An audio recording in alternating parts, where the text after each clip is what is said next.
You can get classified by simply having certain symbols in your tattoos and wearing certain streetwear brands. That alone is enough to get someone classified as TBA and sent to El Salvador.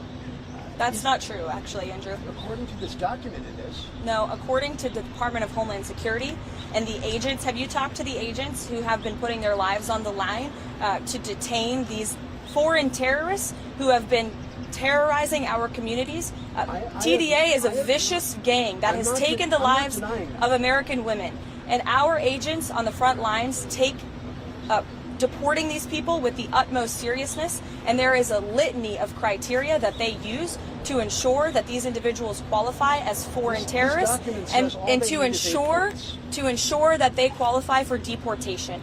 And the president made it incredibly clear to the American public that there would be a mass deportation campaign of not just foreign terrorists, but also illegal criminal aliens who have been wreaking havoc on American communities. And shame on you and shame on the mainstream media for trying to cover for these individuals who have. This is a vicious gang, Andrew. This is a vicious gang that has taken the lives of American women. The government filed in court, which says all. And you said yourself there are 8 criteria on that document. They need 8 points. And you are questioning the credibility of these agents who are putting their life on the line to protect your life and the life of everybody in this group and everybody across the country.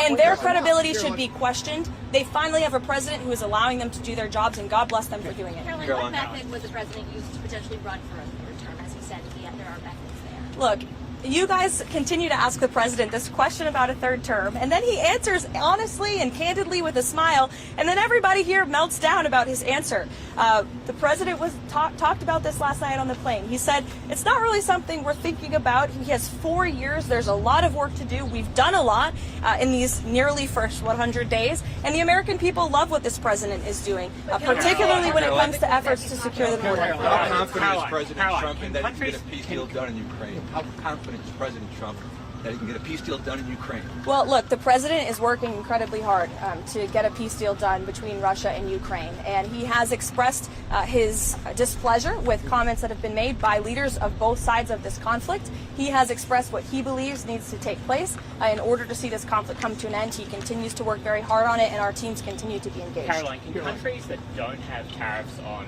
the US but may have other forms of non-tariff trade barriers, I'm thinking in my case of Australia, can they expect to be hit on in Wednesday's announcement, or can they expect to be left out and dealt with another time? Again, I'll let the president make the announcement on Wednesday, but I think any country that has treated the American people unfairly should expect to receive a tariff in return on Wednesday. Caroline, you talk about the European Union.